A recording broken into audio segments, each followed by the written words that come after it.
Hello and welcome to our webinar titled Assessing and Screening for Problem Gambling Disorder. My name is Ravi Fuqua and I will be your presenter for today's training session.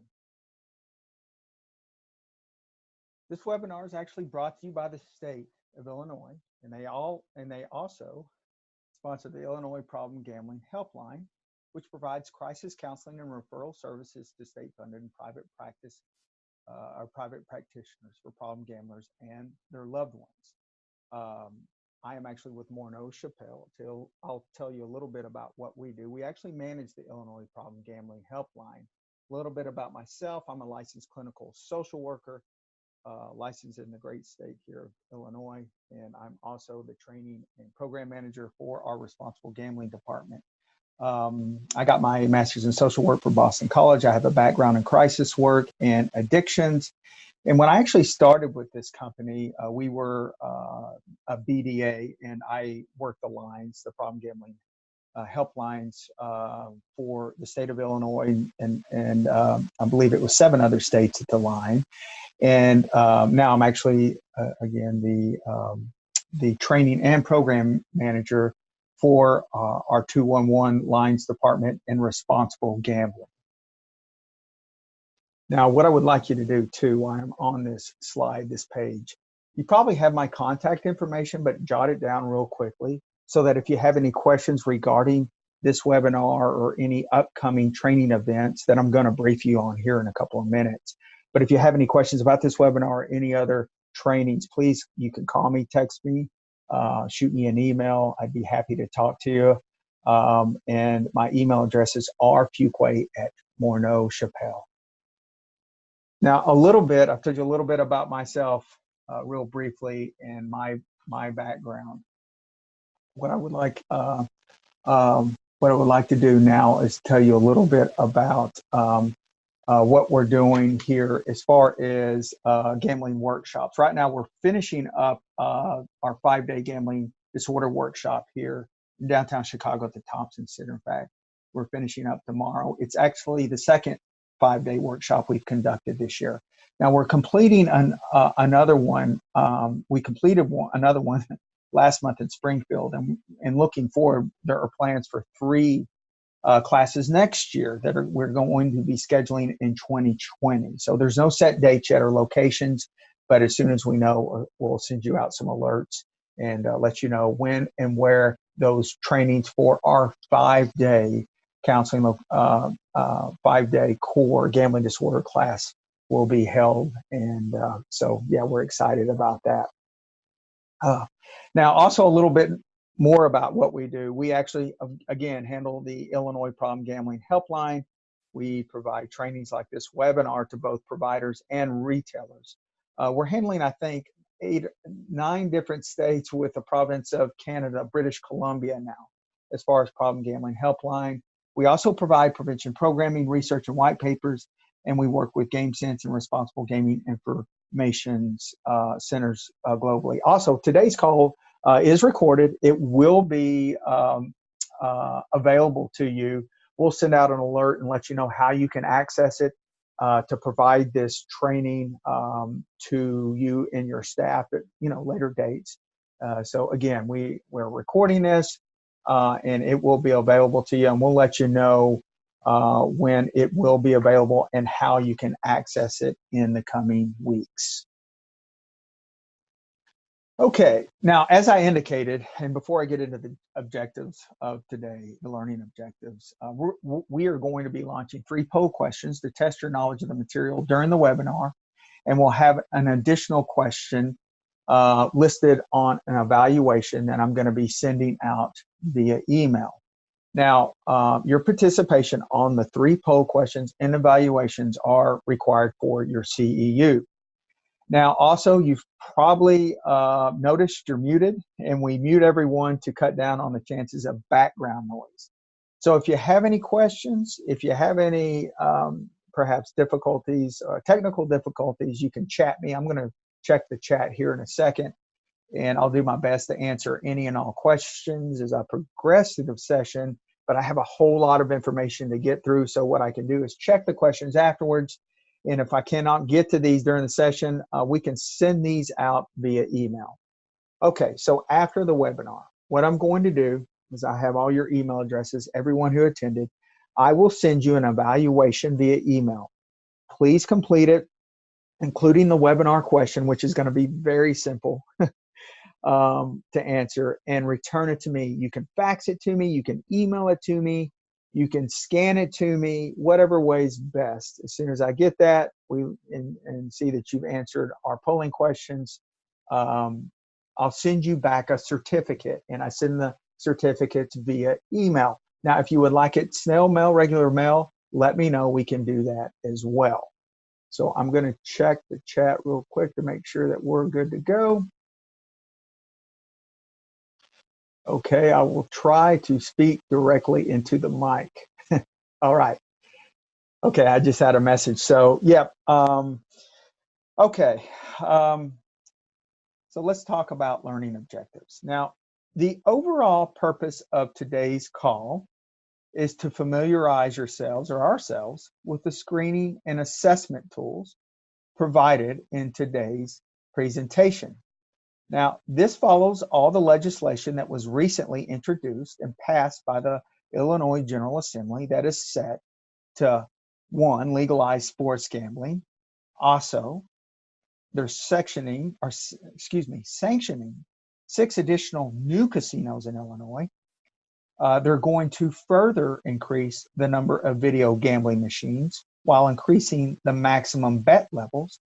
And they're okaying the transformation of the state's 3 horse tracks into racinos. Now, if you don't know what a racino is, a racino, it's a horse track that's going to combine a casino to have casino operations added to it as well. In addition to that, they're opening 2 more racetracks in the state. Now, this is what it's potentially going to provide Illinois. It's going to give Illinois 7,000 video gambling establishments, 5,000 lottery-like sports betting kiosk locations, 16 total casinos. Right now we have 10, 5 racinos or racinos, and online sports gambling accessible on millions of smartphones statewide. Now, this comes from a June 4th WBEZ article, but you probably saw it on a local newscast, as I did, a couple of weekends ago. So this is why we're presenting the training today, in order to prepare Illinois clinicians and counselors of what might be walking into our agencies, practices, and recovery centers regarding all the new availability of gambling services coming into our state in the very near future. Okay, so now let's look at the 5 learning objectives for today. And again, I hope my voice is coming through clear here on the webinar. Yep, let me know and chat me. Okay. And I've got a hand raised. Let me take a look here. Yep, I hear you loud and clear. So I'm speaking right into the mic, and I hope you guys can hear me. Okay. So 1, we are going to learn the 9 diagnosable characteristics for gambling disorder in the DSM-5.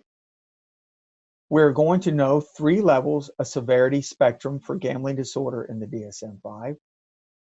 We're going to learn about 4 screening tools to detect problem gambling behaviors. We're going to learn 2 assessment tools in diagnosing gambling disorder. And finally, we're going to know the 2 themes of the Live Bet questionnaire.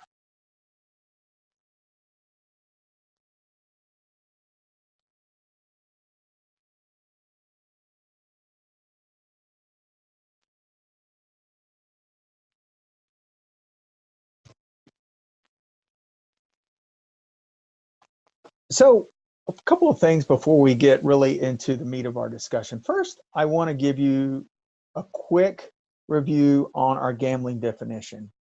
Now, you might remember this from the 5-day core training that we provide Illinois, but there must be 3 categories present for an activity to be considered gambling. I think it's both relevant and important for today's discussion. The first component is risk. Now, they must have something of value on an, you know, on an event that's actually uncertain for it, one of the components for it to be gambling. Now, this is what actually drives the adrenaline in our action gambling. Now, this is kind of what action gamblers thrive on, right? Now, there also must be a goal of winning something of value, right? Which the gambler sees, you know, as hope, as being able to hit the reset button and actually being the hero, or actually being able to play longer if you're an escape gambler.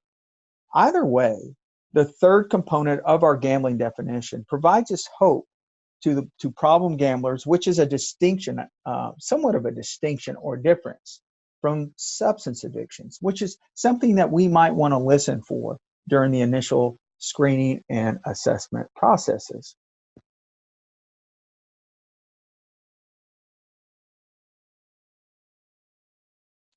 Okay, and before we move on, it looks like some people had to adjust their audio settings and it improved the volume significantly. So if you're having a hard time or if it's breaking up, look into the to adjusting your audio settings, and thank you for sending me that, Amy, or sending that out to all the panelists. So let's continue.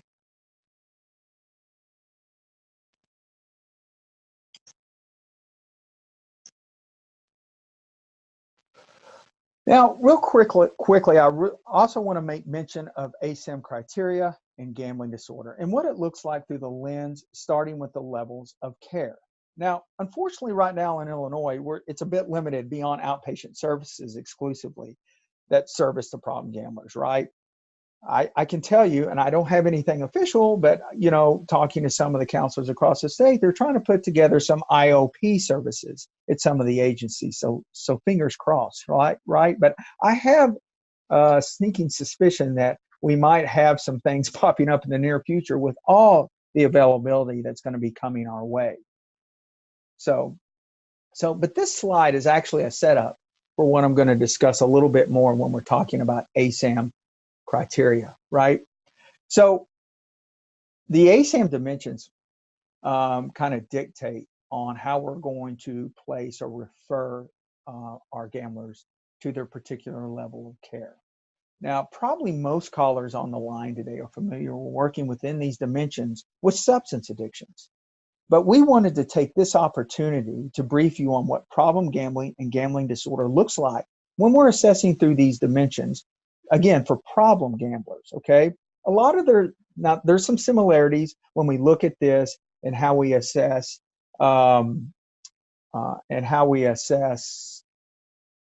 actual substance abusers. So the first dimension is the acute intoxication and withdrawal potential, which usually comes in the form of extreme irritability or tunnel vision or restlessness and shaking. We also need to check for physical withdrawal symptoms. If we're working with like a comorbid situation with substances, in other words, if they are using drugs and alcohol, we should be prepared to assess for this as well at this particular dimension, at dimension 1. When looking at biochemical conditions, we need to assess for any accompanying physical conditions that might have resulted from prolonged periods of gambling, such as high blood pressure, heart problems, urinary tract infections, sleeplessness, fatigue, ulcers, and then looking on to dimension 3, this includes the emotional behavior or cognitive conditions. So we need to be able to be assessing for those comorbid conditions and to determine what is primary for treatment planning purposes.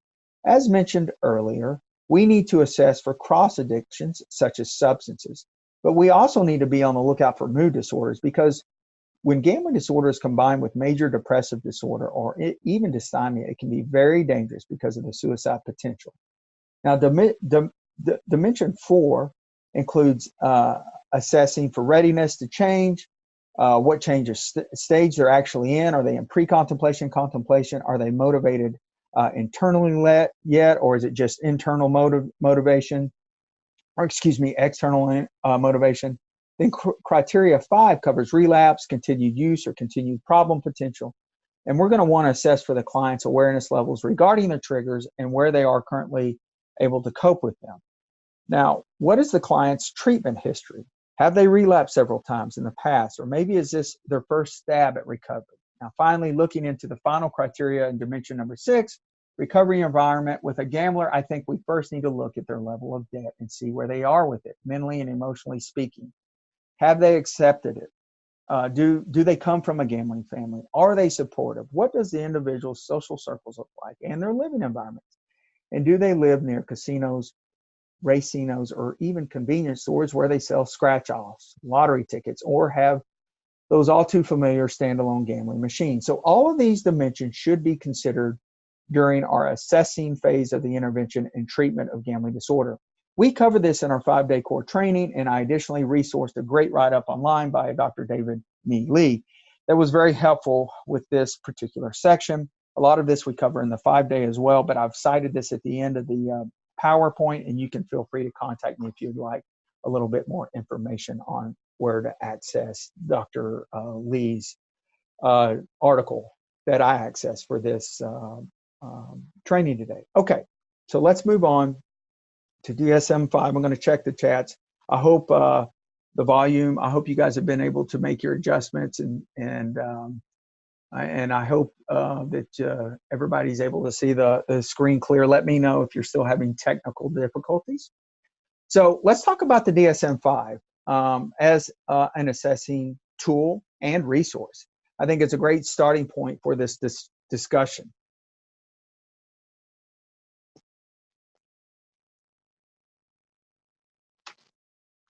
Now, in its former life,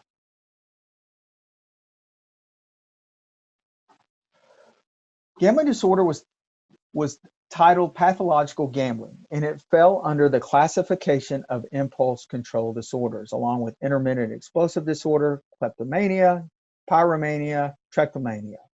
Now, disorders in this category include the failure or extreme difficulty in controlling impulses despite the negative consequences. This includes the failure to stop gambling, even if you realize that losing would result in significant negative consequences.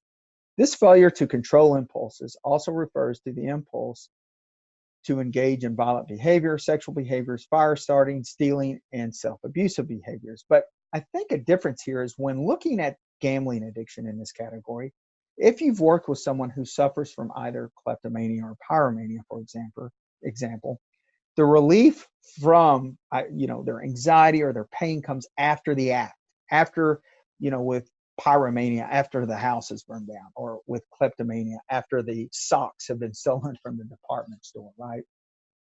Now, I think with problem gambling, their relief comes a lot of times, most of the time, if not all the time, during the act, right? I mean, from my experience working with problem gamblers and working with those who service this field, the act comes, during, or the release of the anxiety and the stress comes during the activity versus after the act or the fact with kleptomania and pyromania. But I think in the end, probably the biggest reason for the reclassification under the DSM-5 version shows us that reflection of research indicates that gambling disorder is very similar to substance-related disorders in clinical expression, brain origin, comorbidity, physiology, and treatment, right?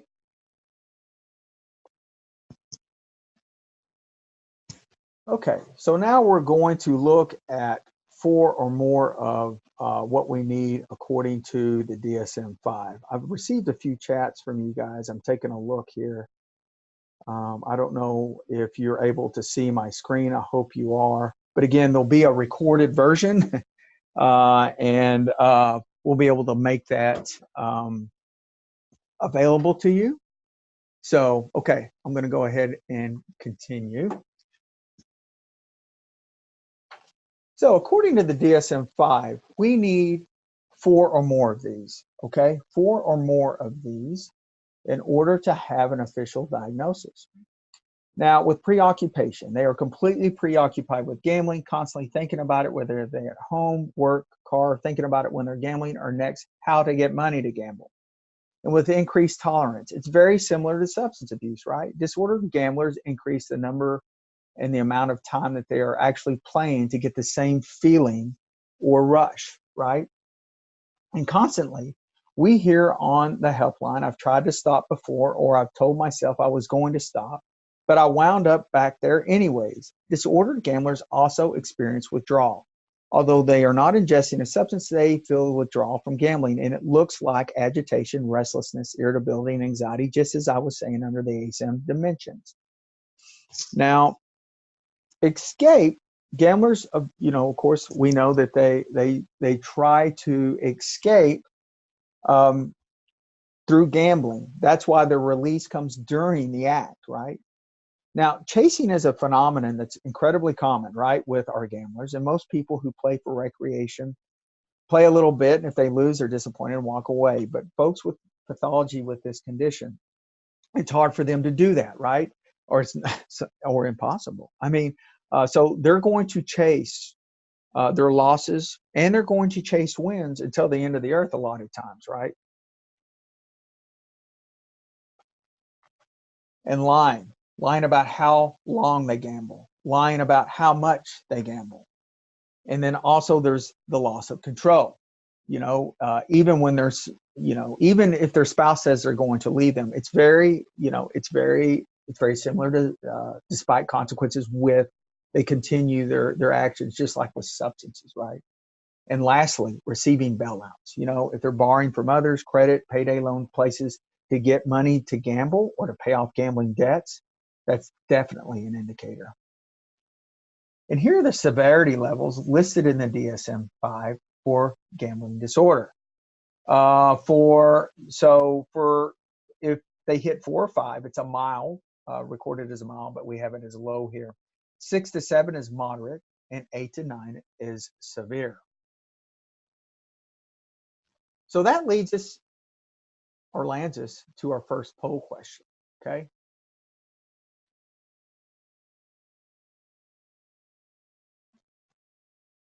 Which asks, there must be at least 5 characteristics indicated from the DSM-5 to provide an official gambling disorder diagnosis. Is this true or is this false?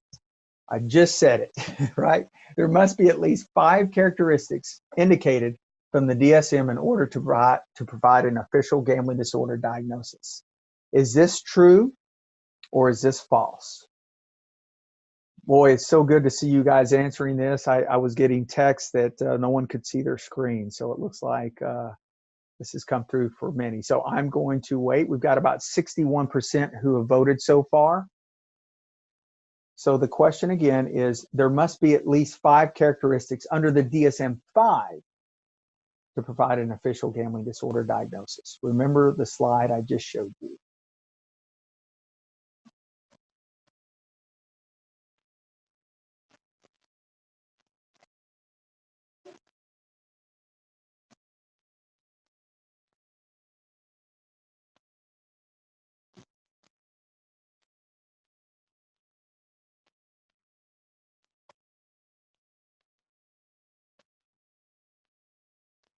Okay, we've got about 70% who have voted.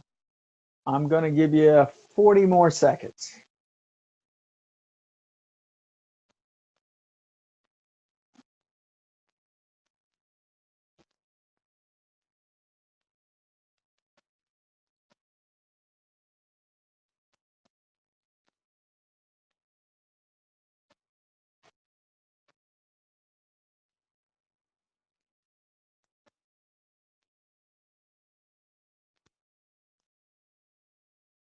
We got about 73% who have voted.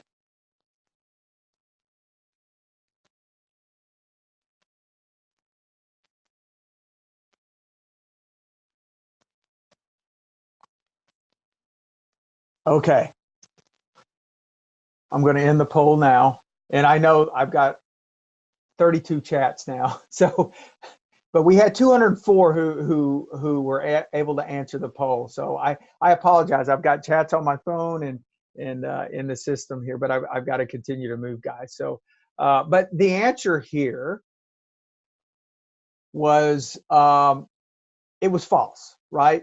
Because now you might have gotten confused because under the DSM-4, I think you had to hit 5. You know, I think that was it. But under the DSM-4, remember, all we needed were 4 to actually qualify for a diagnosis of gambling disorder. So thanks to everybody who answered. We'll have 2 more polling questions and we'll continue to move on, okay? So now that we've looked at the DSM-5 as an example of an effective assessing tool, let's now look at screening and assessing first in perspective. I mean, like with their functions, the purpose, and the goals of each. And then we're going to look a little bit further into some screening tools that we want to show you. Now, starting with what the purpose or goals are of screening tools versus an assessment tool. Now, when we look at screening tools, they don't provide a diagnosis, right? They just determine 2 things, okay? Officially, they don't, aren't supposed to be used for a diagnosis because we need some more information in order to, because some of these screening tools only have 2 questions. So they determine 1, the need for further evaluation, and 2, they determine the possibility that a condition is actually present, right?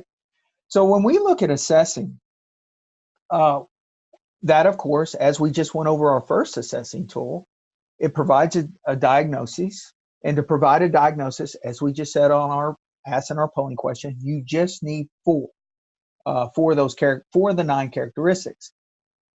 Also, an assessing tool, or when you assess, you can determine severity, right? Now, when we speak on the general goals of screening and assessing, we have to consider and be ready for suicidal thoughts or ideation when evaluating acuity during an assessment. In fact, it should be our number 1 priority because of the suicide rates are probably amongst the highest amongst all addictions. And while we conduct our psychosocial assessments, we should be assessing for also those motivational levels that I spoke of during the ASAM criteria talk, specifically determining the stage of change that they're in. Are they in the pre-contemplation, contemplation, preparation? We need to make note of that.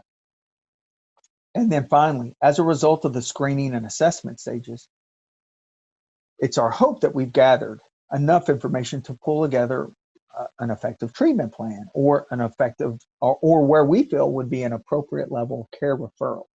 So is the client needing IOP, or are they appropriate for structured living environment? These are all the things that should be in the back of our minds as we assess our problem gamblers. Now, again, we always want to keep in mind our purpose, right? That's what kind of drives us for our screening and assessing efforts, which will guide our actions during these initial stages of our intervention and treatment. We want to define the presenting issue. Why are we seeing them? Why are they in our agency? We want to establish if they are in danger of self-harm and if they're experiencing suicide ideation. We want to be able to evaluate how bad the presenting problem has progressed, how much time has been spent, how much money and energy are they spending in gambling activities versus family time, for instance. We want to get all the information we can connected to the problem gambling behaviors in the psychosocial assessment to best determine what stage of change the client's actually experiencing, so we can, again, write the best treatment plan for them and get them to the right level of care. So here is our toolbox. These are the ones that we're going to be discussing as far as screening tools and assessing. A few we're going to shoot right through. We've talked about the DSM-5, which is an assessment tool, again, which can do, we can, come up with our official diagnosis and severity levels. But as far as screening, we're going to look at the GA20 real quick, the Gam-Anon 20 questions, the South Oaks gambling screen, the LIBET questionnaire, the NODS clip. We're going to look at the NODS self-assessment, and we're also going to look at the brief biosocial gambling screen. Now, you probably noticed that there's actually a NODS screening tool, a NODS self-screening tool, and a NODS assessment, right? Now, there are 3 versions of the NODS. But we're going to shoot through more of the screening. I'll talk about the assessment briefly at the end of this section, okay? Now, all these forms, most of these forms, we have in our 5-day course in the back of the manuals where we actually do exercises in them. So I really want to encourage you guys to sign up for our next class. But also, you can find all these forms. I did screenshots of most of these forms, so you can take a quick look at them. We don't have a whole lot of time. We're at 30 minutes here, but I'm going to show you what they kind of look like. But I'm going to give you some general instructions on how to use them. We're really not going to push certain forms. I think it's up to you as the clinician, as we do with our counselors who answer the Illinois Problem Gambling Helpline. We want you to use the tools, the screening tools, the assessment tools that you feel comfortable with, right? Okay, so this brings me to the second polling question real quickly before we move forward at our halfway mark during this webinar, okay? And I'm about to launch it. And it asks,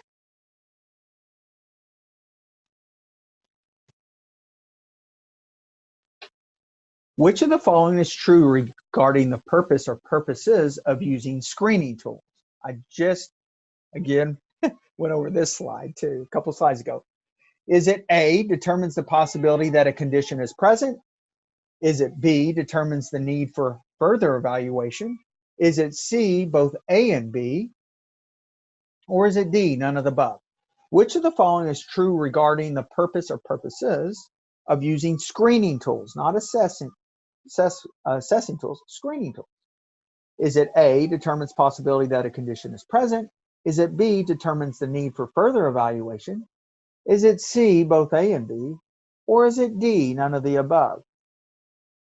Okay, we've got we're out of the chute quick here now. We're almost up to 70% have answered the poll question.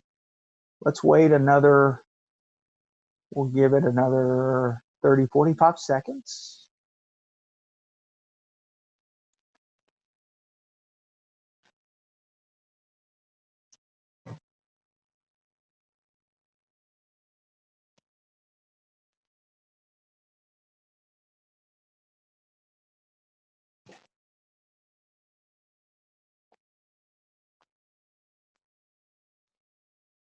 We're about at 75%.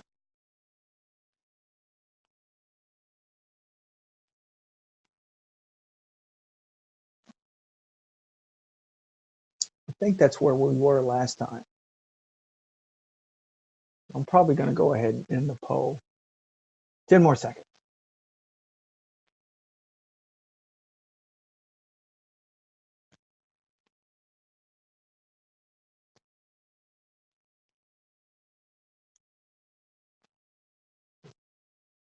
Okay, it was C, both A and B.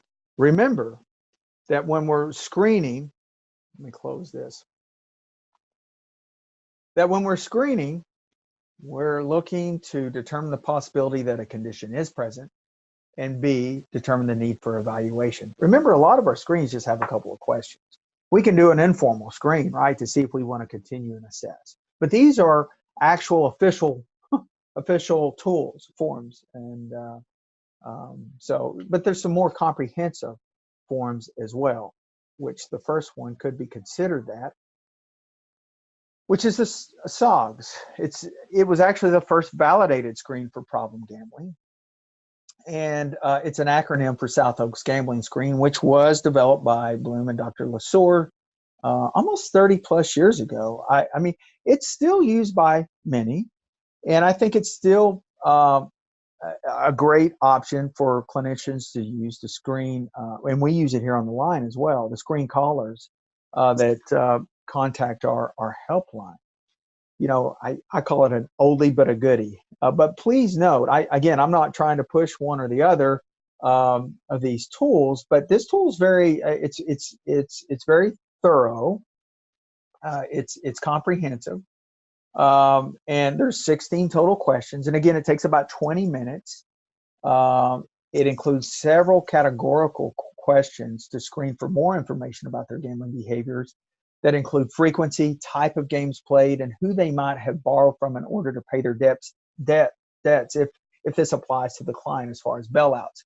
In interpreting the score, if they didn't score a yes on any of the questions, then they are considered to have no problem with gambling. If they, answered yes to one of the four of the questions, then they are considered to have some problems with gambling.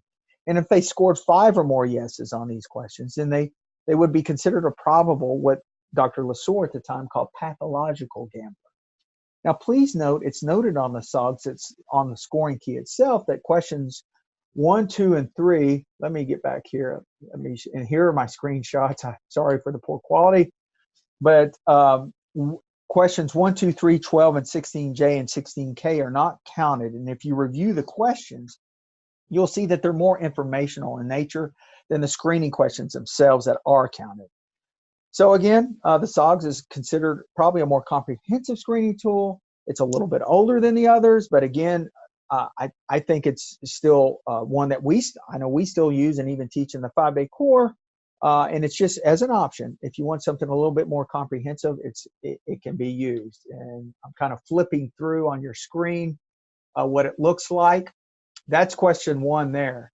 And remember, question 1 isn't counted, but this is kind of what it looks like. And if you want help resourcing this online, you can contact me. Okay.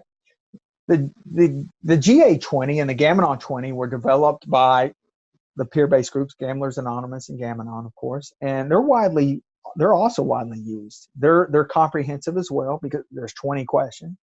GA newcomers are asked to respond to these. If they answer 7 out of the 20, then they're welcome to another meeting, or they could, again, with screening, this is just the possibility that a condition will or might exist.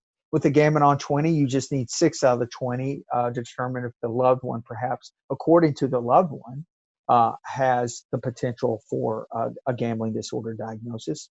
Now, these questions were developed by these peer-based groups and are very effective as a screening tool for problem gamblers and their loved ones. From my experience conducting a five-day core class for the past few years, a lot of clinicians and counselors really like, and I do too, I think it's a great screening tool. And this is what it looks like. There's the GA20. You've probably seen it before. And the Gam-Anon 20. And the thing too about the Gam-Anon and the GA20 is they include a question that in regards to the gambler's safety, they ask about ideation, So they're the only screening tools that do to my knowledge. So now another popular screening tool is the LIBET questionnaire.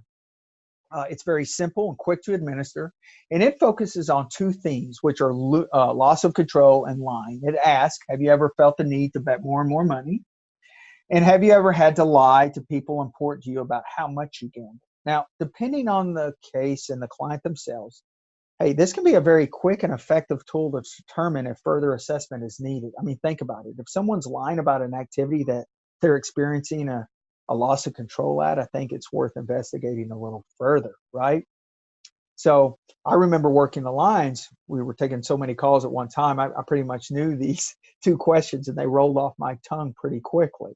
So again, it's a very easy one to administer and it's quick. So it's very popular.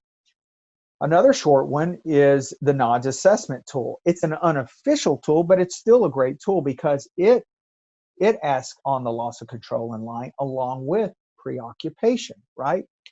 So it's very simple and effective as well. Have you ever tried to stop or cut down or control your gambling? Loss of control. Have you ever lied to your family members? Lying.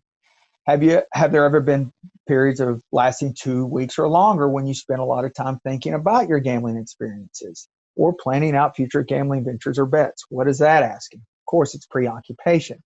So this one adds the element or the characteristic of preoccupation. This could cover 3 of the 4 characteristics. Then, once you moved on to your DSM-5 tool, you would know probably you just need 1 more for an official diagnosis.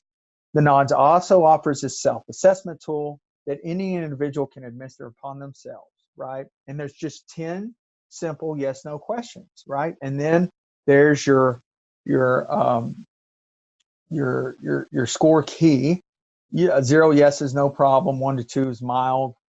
3 to 4 yeses land you at a moderate risk for gambling problems.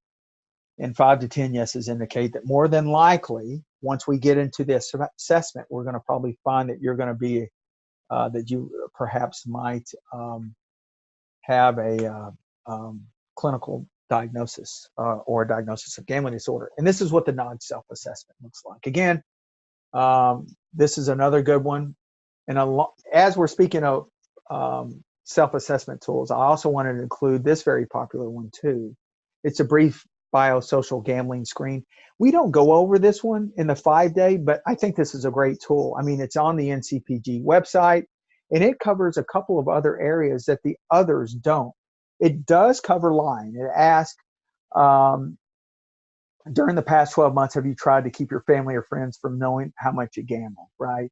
But it also asks about some withdrawal symptoms. During the past 12 months, have you become restless, irritable, or anxious when trying to stop or cut down on gambling? And then it also asks or screens about bailouts. During the past 12 months, have you had financial troubles as a result of your gambling where you had to get help with your living expenses, right? With family, friends, or welfare.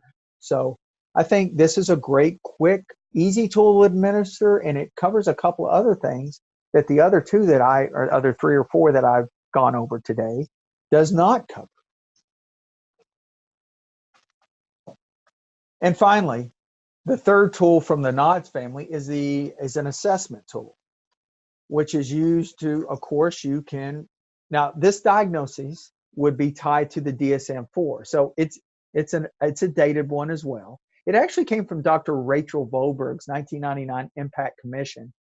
Again, that was based off the DSM-4 when it was classified as an impulse control disorder. It's older. But I did want to, for historical perspective, perhaps maybe use, I don't know if you still use it or not. The DSM-5, for obvious reasons, is current, but this one's a very comprehensive one. And it has 34 yes or no questions that can determine for a lifetime or past year if you fall under the different typologies. They have different typologies on this one, type B, type C, type D, or type E. If you scored yes on 5 or more of the 34 questions, then you would follow under the type E gambler, which in the DSM-4 was called a probable or a pathological gambler. But since this tool, again, is based on the DSM-4, I told you I wasn't going to push any one tool over the other, but the DSM-5, of course, is the more current one to use. That brings me to our final poll question, okay, which I'm going to launch. It's a true-false question. And I am launching now.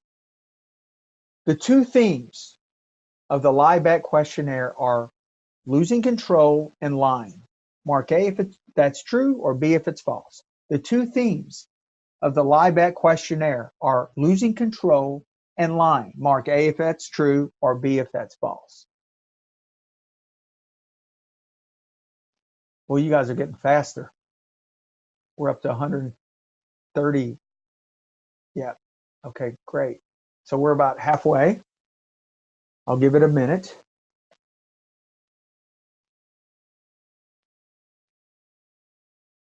Again, the 2 themes of the lie bet questionnaire are losing control and lying. Mark A if true, B is false.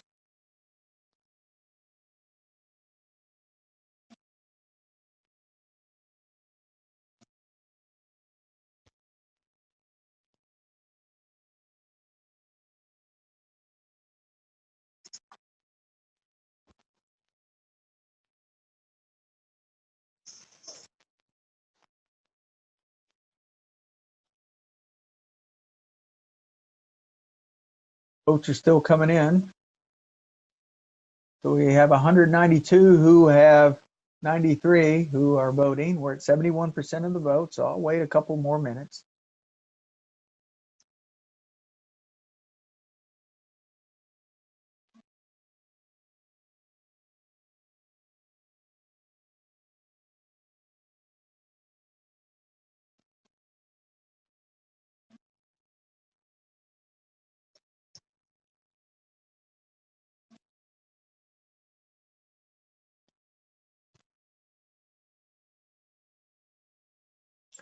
We've got about 73% of the vote here. few more seconds, perhaps.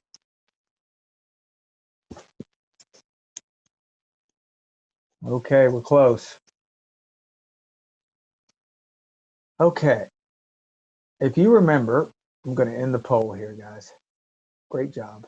Most of us got the right answer. The answer is true. Losing control and lying. Now, if we remember, most of these tools were covered either loss of control or lying. The brief biosocial, or the last one, the self-administering tool covered bailouts, symptoms, and lying.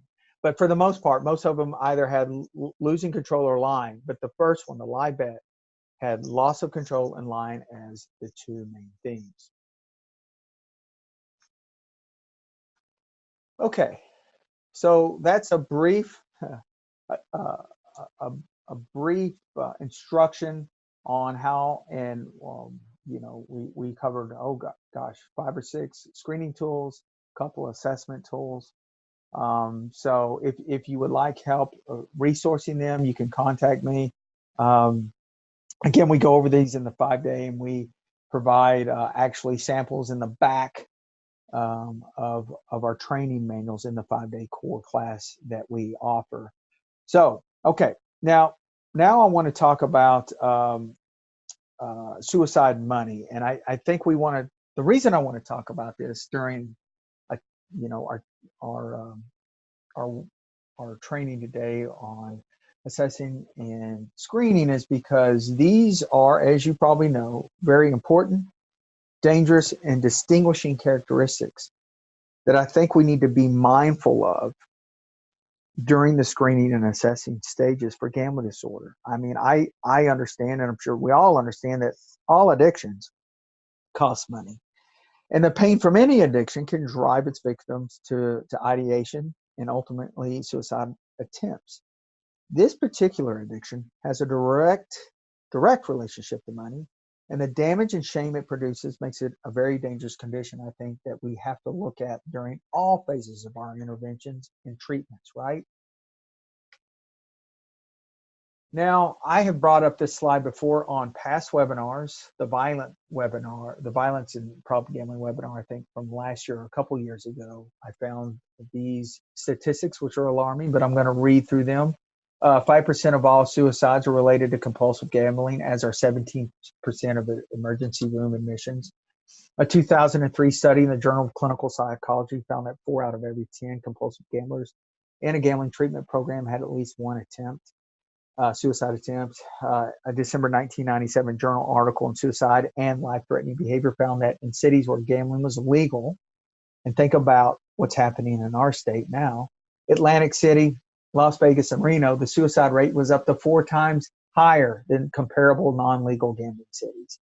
Las Vegas at the time, I know this was 22 years ago, but it had the highest suicide rate in the nation. I don't know if that's still true or not. All of the addictions, out of all the addictions, again, I had made this comment earlier, they have amongst the highest suicide rates. A 1995 study noted that almost 7 out of the 10 compulsive gamblers had contemplated suicide. 1 out of the 6 had made an attempt. 1 out of the 6, an attempt, not ideation. So knowing these numbers, we really, it goes without saying, we need to be assessing for it more through the assessment stage, right? We need to be on the lookout for it, because it's very challenging, or can be challenging, to detect, because we have to remind ourselves that this is a hidden disease, meaning that a lot of the visible signs that we're used to seeing, if you again, I'm sure we have a lot of CADCs on the line today. If you work with folks who are addicted to substances, you know, you have some things that might be more visible from all senses. I'm talking smells, track marks, dishevelment. So we need to make sure that we're asking the appropriate questions, doing our crisis counseling, making those assessment risks. We need to make sure that we're assessing for suicide, you know, throughout, because we want to make sure that we can help them cope through these dangerous episodes and get them the help actually that they need. So there's also that connection between risk and impulsivity. Gamblers love risk, and there is a connection between risk and impulsivity. It's often linked. Impulsivity is usually linked to individuals who like to risk things. And finally, we need to look at mood disorders, primarily major depressive disorder. I talked a little bit about this during the ASM criteria, but it can be very dangerous when it's comorbid with gambling, when you have a mood disorder, even dysthymia. Now, that direct relationship with money is what makes this disorder so dangerous. You know, the risk of relapse and the ultimate risk of suicide. Now, since this is actually the drug, you know, it can be seen as a drug for this particular addiction or disorder, we need to look at it as a process addiction, right? Because when an individual with a gambling disorder has contact with money, they react quite differently than if a healthy individual would come in contact with, say, a $20 bill, right? And we need to be mindful of this during the screening and assessment stages of treatment and interventions. You know, I like to compare it to other process addictions. It's like eating disorders. When folks with an eating disorder, they take a bite of food, something else happens in them that someone who looks at food healthy, they react a little bit differently, right? Biologically, in their soul, even in their brain chemistry. The same thing happens to a gambler with money. You know, if they get a $20 bill in their hand, I say this during the training. It's like, well, how am I going to make this 20 into $100? And how am I going to pay? And who am I going to pay back? So all those things, it's quite a different reaction when a problem gambler gets money in their hands versus someone who doesn't have the disorder. Now, in the end results of this unhealthy relationship with money in this condition, it hurts more than the gambler, of course. For every problem gambler, there's 8 to 10 significant others that are impacted. Savings, credit ratings, home equity, material possessions. The family can be held liable for debts. We were talking about this in the class yesterday, with the spouses, that they are connected to their spouse, and all those bad credit ratings are hard to shake, even if it's their spouse that's creating them. Threats from loan sharks, bookies, creditors, and utilities, loss of retirement, and the kids' college tuition fund. And remember, debt can last many years after gambling stops. So these intense consequences demonstrate the role that money plays in this poor, nasty addiction. And it can be very destructive. And I talk about this now because I think we can get some clues that we can assess for during the biopsychosocial assessment stage. I mean, think about what, we can find in the social history, the family history, the past history on how they see money. We can catch hints here while we're doing our assessment, right? Along for trying to check off those 4 or more in the DSM-5. With our mental status exam, we can look at their safety, check in with them to see if they have a suicide history, if they have a suicide family history, if they've experienced ideation. And again, we want to check on their viewpoints on money and where they see that and where they come from with that. And is it a healthy view? All these things can combine for pointers and things that we need to really take a look at, during the assessment stage.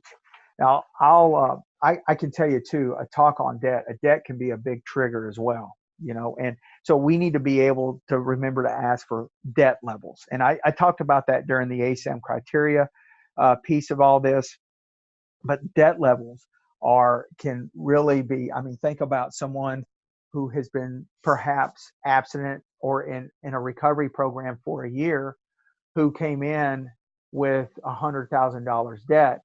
And by the end of the year, they might be down to $95,000 of debt with clean time. So that debt is going to haunt them. And we have to be ready as clinicians to help them deal with this and cope with this in a healthy manner.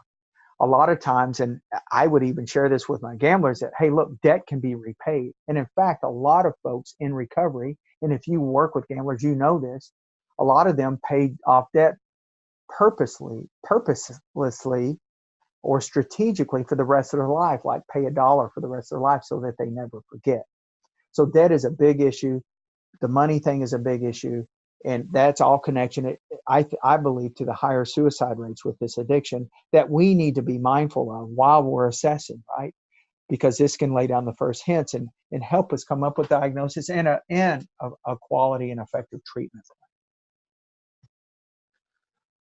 Okay, so that brings us near to the end of today's webinar. So let me review what we've talked over so far. And we started with actually the DSM-5, and we discussed the reasoning behind the move from being listed as an impulse control disorder in the DSM-4 to a substance-related addictive disorder currently in the DSM-5. Now, generally speaking, gambling disorder is very similar to substance-related disorders in its clinical expression, brain origin, comorbidity, physiology, and treatment. Because a lot of the folks who have this disorder, they respond, I would say, favorably to the same type of treatments that folks who are addicted to substances, how they react favorably. There's a connection there. So that was one of the main reasons. And I do want to back up to the ASAM criteria that we talked about. Remember the 6 dimensions: the acute intoxication withdrawal potential, dimension 1, which in a gambler is restlessness, anxiety, also perhaps tunnel vision, irritability, and then biochemical conditions and complications. Remember what we need to look out for. And actually, going back to dimension 1, we have to, if there's a comorbid condition of substance abuse, we need to check for if they're having any physical withdrawals from any substance, right? Like alcohol. We need to check for biochemical conditions, going back to that. If they have any conditions that have resulted from prolonged periods of gambling, such as high blood pressure, heart problems, urinary tract infections, you name it. Then we need to look at emotional behavioral conditions. If it's comorbid with major depressive disorder. Dimension 4 is readiness to change. What stage of change are they at? Number 5 is relapse, continued use. Have they relapsed multiple times in the past? And then finally, ASAM Dimension 6 talked about recovery environment. Do they live near gambling venues? What is their family supportive? What does their home life look like? All these things we need to look at on the ASAM criteria, right? We talked about our screening and assessment tools. Remember which tools that we actually talked about. We talked about the GA-20. We talked about the Gam-Anon 20. We talked about the SOGS, the LIBEC questionnaire, the NODS clip, the NODS self-screening tool, the NODS full-blown assessment tool. We talked about the biosocial gambling screen, which can be administered by a clinician, but is meant to be administered by someone's it's supposed to be actually intended as a self-administering tool. Remember, the GA-20 is a great tool that can be used by clinicians. Any of these tools can be administered by clinicians, even the self-administering tool. Remember that. Remember our talk on suicide and money, and how it relates to to gambling disorder and how dangerous it can be. I think that a lot of it's because of the shame and the money that's involved, why this is such, the suicide rates are a little bit higher in this addiction than the other, or maybe a lot higher. And so we need to make sure that we are assessing for this during the biopsychosocial assessments. And we need to know that connection of money. And we can check for this during our assessing phase. We can ask about their history on how they see money. We can see if they had a suicidal history, all these things. These 2 distinguishing dangerous characteristics of this condition, of this disorder, we need to keep an eye on and try to detect this during the assessing and screening stages. Okay, we have about 30 seconds, so I'm going to have to close. And I'll check all the messages. I got a ton of them, and I apologize if we didn't come through clear, either through what you were listening to, the mode that you were listening, or if you were unable to see the screen, we'll take a look. And again, we are going to make this accessible, the recorded version. And in the coming weeks, I'll tell you how you can access it and where you can access it if you were unable to see or hear for whatever reason. And again, it's my apologies if we had some technical difficulties, but I do know because of the polling, we had many who were able to answer the poll questions. So that meant they could hear and see us. So anyway, I'll let you know, or we'll let you know how to access the recorded version. And I want to thank everyone who was on today's call and who listened today, and you have a great day. Thank you.